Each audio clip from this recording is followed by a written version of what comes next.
Welcome students, welcome to today's session of towards civil disobedience. In this session we will learn the points or we will learn the events which led towards the start of civil disobedience movement. If you can recollect, non-cooperation movement also, before the start of non-cooperation movements there are certain events which has made or given idea for Gandhiji to start the non-cooperation movement, like Rowlatt Act, then leading to Rowlatt Satyagraha, then leading to Jallianwala Bagh massacre, then after Gandhiji getting the idea of making a broad-based movement including Khilafat movement also. So in the same way, even for civil disobedience also there was a background. Some events took place which finally led towards civil disobedience movement. Before we start our topic, let's recapitulate the points we have discussed till now from this lesson.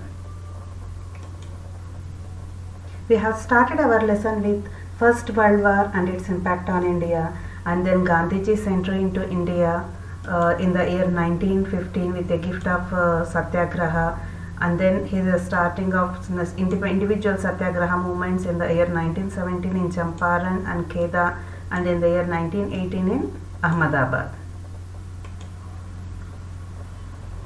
And then March 1919 passing of Rowlatt Act, which is also called as Black Act. So Gandhiji, in order to protest that, Gandhiji planned to start Rowlatt Satyagraha, which finally led to infamous April 13th infamous Jallianwala Bagh massacre. Then Gandhiji has to call off this Rowlatt Satyagraha. After calling off Rowlatt Satyagraha, Gandhiji thought that India needs more training in Satyagraha concept, in the violence concept, non-violence, in the idea of non-violence, and then at the same time he wanted to make it as a broad-based movement by bringing Muslims and Hindus together under one umbrella of a feeling of nationalism. At the same time, Khilafat movement was going on in the year 1919. So Gandhiji got an idea of including this Khilafat movement and the Swaraj movement and starting up of a new movement called as non-cooperation movement. 1920 December in the Nagpur session he has adopted, means he got this plan and he proposed it in the meeting. After discussions and debates, finally January 21st this non-cooperation movement began in towns, countryside and plantation. Non-cooperation movement started in the year 1921 and for 1 year till 1922 it has gone with great enthusiasm among the people. Many people in towns and in countryside took active part in the movement. When it comes to towns, you need to remember Justice Party in Madras. This is the only party which didn't took part non-cooperation movement and they have contested in the council elections. When it comes to countryside, we have discussed about peasants and tribals. So in about peasants we have taken the place Awadh. Okay, Awadh in Uttar Pradesh, where Nehru and Baba Ramachandra taken active role and they have started Audh Kisan Sabha also. But later on violence spread, leading to the slowly getting the going towards violent side, and then leading to the calling of non-cooperation movement. Then when it comes to tribals, we should remember Gudem Hills, Andhra Pradesh and Alluri Sita Ramaraju. Even here also, though Alluri Sita Ramaraju liked the idea of non-cooperation of Gandhiji about khadi, about avoiding liquor, alcohol, but he didn't like the non-violent concept and he wanted to go with violence. So even here also non-cooperation movement slowly lost its momentum. Then next comes, we have discussed about plantation and Assam plantation workers we have discussed, and then here you need to remember Inland Immigration Act 1859, which has allowed the plantation workers to stay within the plantation itself. They cannot leave the plantation and go to their hometown. For that they need a special permission. So these 4 areas we have discussed. Finally, an event in Chauri Chaura of Uttar Pradesh led to a lot of violence where 21 policemen were killed by protesters. Then finally, looking at the spread of violence, Gandhiji has to call off this non-cooperation movement in the year 1922. Though non-cooperation movement has been called off, but the first time overall India, all over India people, like here you can see people from Assam, northeastern states, people from Andhra Pradesh, South India, then Uttar Pradesh, North India, so Madras, so people all over India have come together under one umbrella, and they developed a feeling of nation states. Now everyone fighting for a nation states. So this non-cooperation movement, first movement where mass protest has happened and people have given slogans. Whenever they have given slogans of Swatantra Bharat, Gandhiji, it has given a pan-India movement, a national identity to the people. After calling of non-cooperation movement, Gandhiji thought that some time need to be given to the people, so that and some training Indians need in the way of satyagraha and in the way of non-violent protest.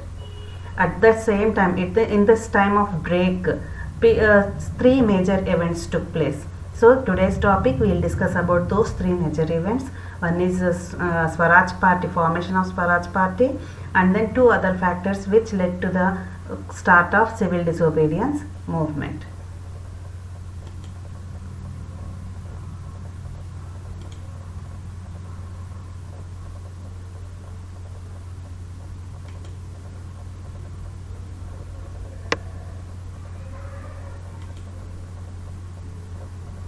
In February 1922, Mahatma Gandhi decided to withdraw the non-cooperation movement.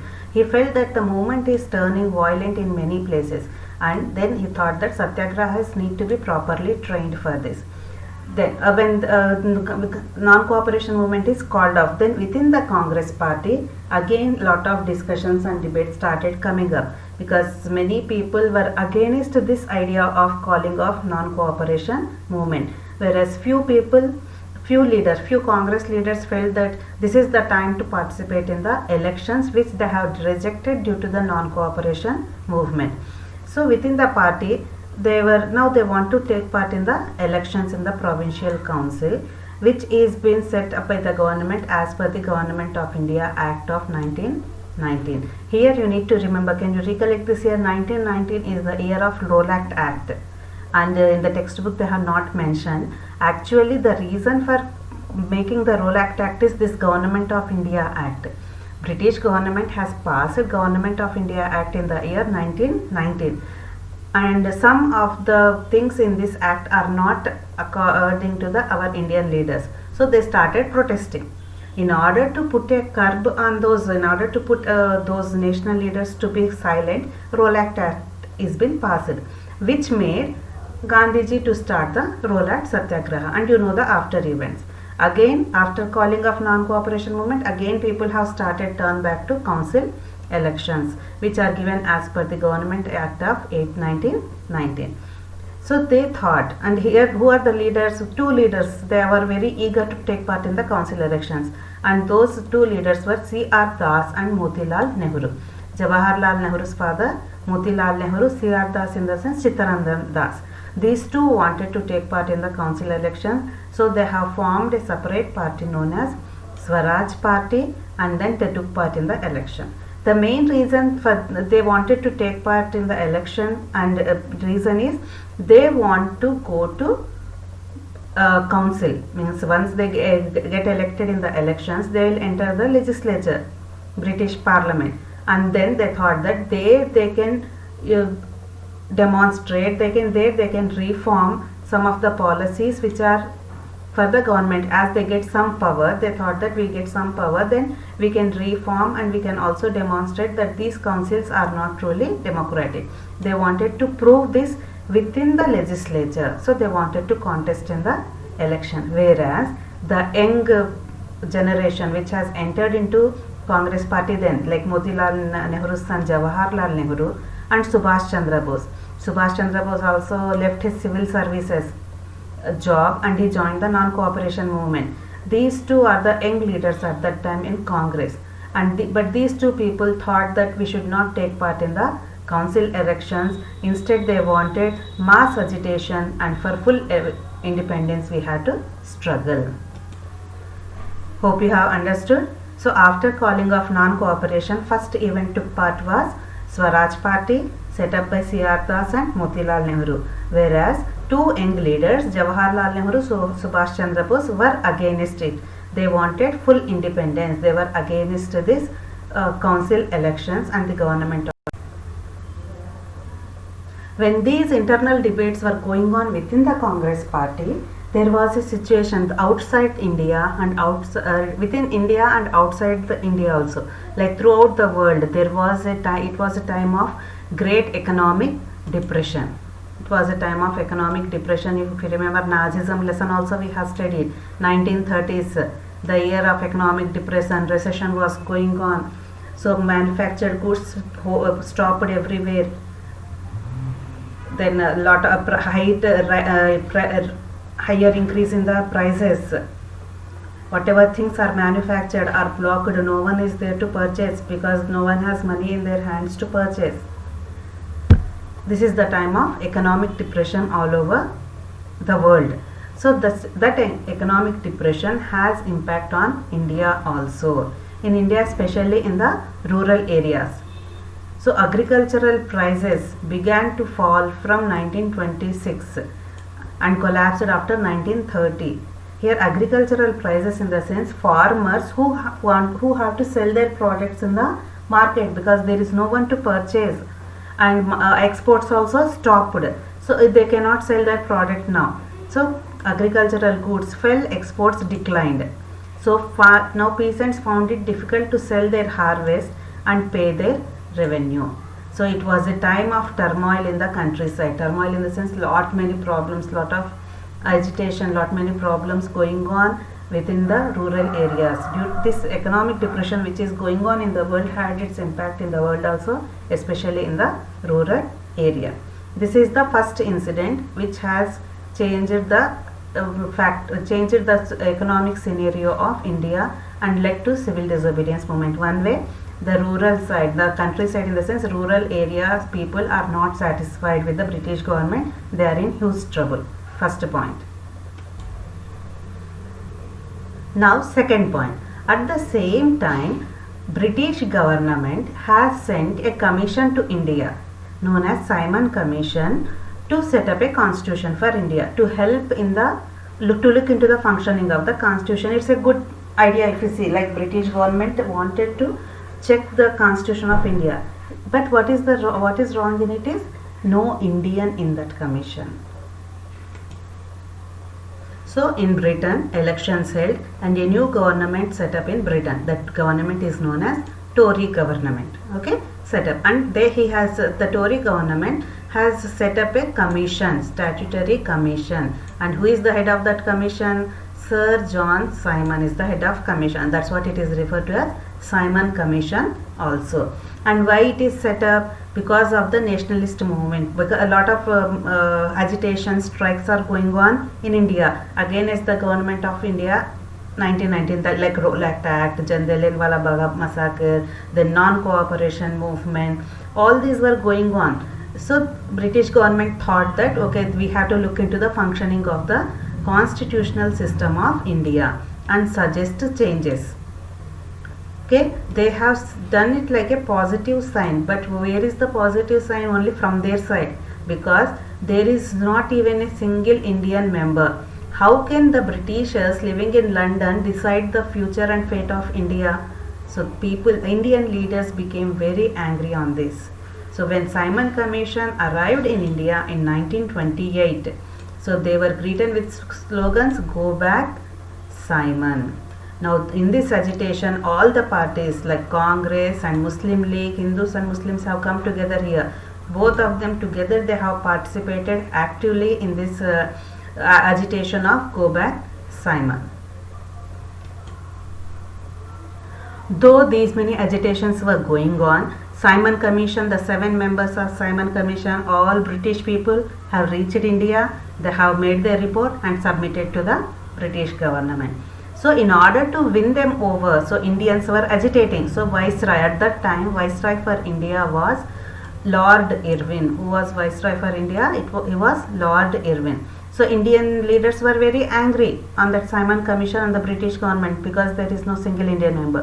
In order to win them over, in October 1929, Simon has given, Lord Irwin, Viceroy Lord Irwin has given 2 offers to Indians. What is the first offer? He said that dominion status. Here comes the word dominion status. Dominion, to like dual government. In another words, we can call it as dual government. Means two types of government. One government is British government, who will be like higher authority. They will be ruling us.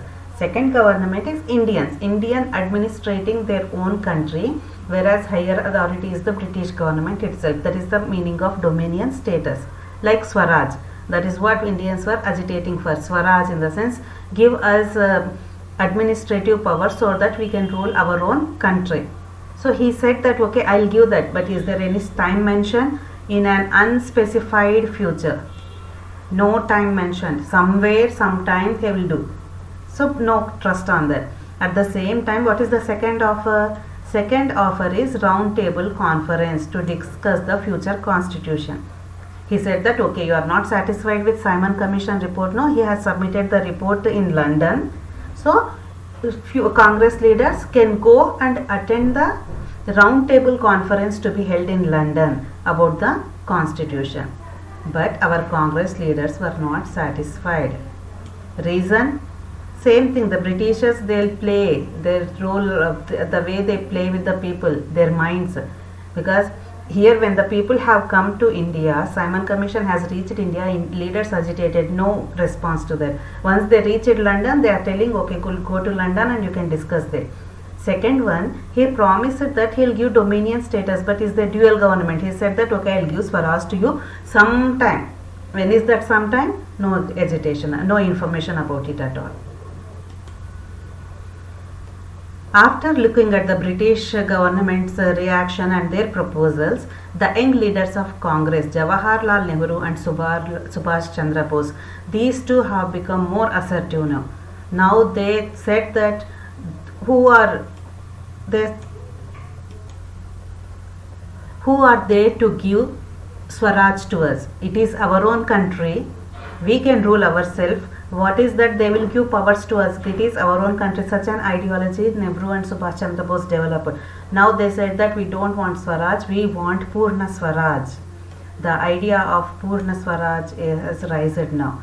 Now when this idea has come, Purna Swaraj in the sense complete independence. We don't want Britishers at all in India. We want to rule our country on our own. No need of some higher authority, no need of dual government, no need of dominion status. We want Purna Swaraj, we want complete independence. This idea was been given.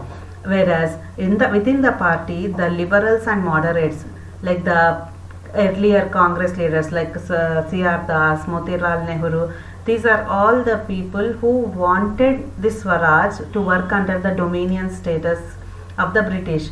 But slowly they lost their momentum, their influence. Now everyone got attracted towards Nehru's idea of Purna Swaraj. And here comes the very important year, December 1929. Remember this one mark question. December 1929, Jawaharlal Nehru, and which session? In the Lahore session. Which session? In Lahore session. Lahore at present it's in Pakistan. As I said, every time Congress used to gather together and in those meetings discussions were done. So in the Lahore session, Jawaharlal Nehru has given a call for Purna Swaraj, and there he declared that 26th January 1930 would be celebrated as Independence Day, where the people can take pledge for complete independence.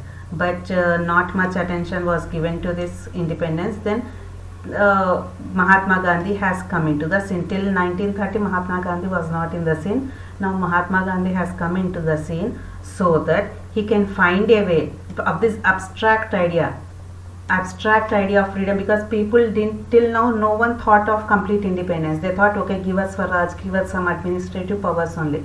Now an abstract idea of freedom, Gandhiji wanted to give it with the concrete issues of everyday life. He wanted to involve everyone into this idea of freedom. Gandhiji wanted to include it, then finally leading to civil disobedience movement. Can you see this date, 26th January? Can you remember? 26th January, every year we celebrate as Republic Day. If you remember our constitution, it's been done on 26th November itself, but 26, in order to remember this first day of independence, call given by Nehru. In order to remember this 26th January forever, our Republic Day we are celebrating on 26th January every year. Because if you remember Constitution, if you look at the preamble of the Constitution at the bottom, you can see, I will show you.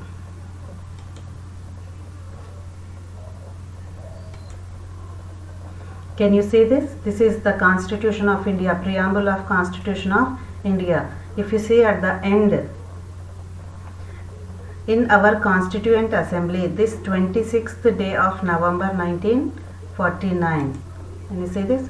26th day of November 1949, hereby adopt, enact and give ourselves this Constitution. Means November 1949 itself our preamble is, Constitution is done. But waited till January 26 so that the first call of independence to be remembered forever. Now check your textbook source. See, it is the first call of independence given by Nehru. Purna Swaraj, Independence Day pledge 26 January 1930. So here the pledge by Nehru is been given here. You can read it here clearly. Clear? Okay. So here Nehru is giving a call by saying that it is our inalienable right. It is our total right. No one can take away this right from us, as of any other people, to have freedom and to enjoy the fruits of their toil and the full opportunity to enjoy the full opportunities of growth. And no other government has the right to deprive these rights and oppress us. Okay. The people have further right to alter it or to abolish. So we have the right to put them down, because it is our country. The British government has not only deprived the Indian people of their freedom, but had based itself on the exploitation. Not just taken our freedom, even exploited the masses, ruined India economically, politically, culturally and spiritually. We believe therefore that India must sever the British connection, cut off the British connection and attain the Purna Swaraj, complete independence. This is the call of Jawaharlal Nehru to the people of India. In this picture you can see the meeting of Congress leaders at Allahabad in the year 1931, sitting and jotting on the plan of civil disobedience movement. And here you can see Mahatma Gandhi, and here you can see Sardar Vallabhbhai Patel, and here you can see Subhash Chandra Bose, and this is Jawaharlal Nehru. All these prominent leaders sitting and discussing. Let's have a brief recapitulation of the topic we have discussed till now. After calling of the non-cooperation movement, there was a discussion, debates going on again in Congress party, and two leaders, Motilal Nehru and C.R. Das, wanted to contest in council elections, and they have set up a separate party known as Swaraj Party. When these debates were going on in Congress party, outside in India and in the world, two factors are there which changed the political and economic scenario of India. One is great economic depression all over the world, which has impacted especially the rural India. The rural India has totally in turmoil, as there is no one to purchase the harvest of the farmers, and the farmers were struggling hard to get money to pay the revenue. And second incident which has made socially and economical change within India is the Simon Commission, which is set up by the Tory government and sent to India in the year 1929 to make necessary provisions to the Indian Constitution. So these two changes affected. So finally, in order to put the people, then Indian leaders are to satisfy the Indian leaders, Viceroy, at that time Viceroy was Irwin. Remember this name, very important name, might be asked for objective also. So Viceroy was Irwin at that time. So October 1929, Viceroy Irwin has given a proposal of Dominion status, and he called Indian leaders to attend for the first roundtable conference. Agitated by this offer by Viceroy Irwin, Nehru has given a call for Purna Swaraj, complete independence, in Lahore session. This call he has given in Lahore session in December 1929, and he has given a call for Independence Day celebrations on 26 January 1930. Hope you have understood the topic. If you have further queries, you can message me. Thank you. In the election to the provincial councils. By joining these councils, Congress leaders hope to have their say in the British policies, oppose the wrong policies, and suggest reforms. To argue for Indian representation in the councils, Motilal Nehru and Chittaranjan Das formed the Swaraj Party within the Congress in 1922. However, young leaders such as Jawaharlal Nehru and Subhash Chandra Bose opposed the formation of this party and stressed on full independence based on socialist ideas, and the formation of the Simon Commission under Sir John Simon. With the economic depression by 1930, the prices had hit an all-time low. This impacted the exports of agricultural goods, and peasants found it difficult to sell their produce and gather money for revenue. The Simon Commission was a statutory commission which aimed at looking into the constitutional system of India and suggest changes. It was an all-white commission without any Indian representation. In 1928, when Simon Commission came to India, all parties such as the Congress and the Muslim Leagues protested against it.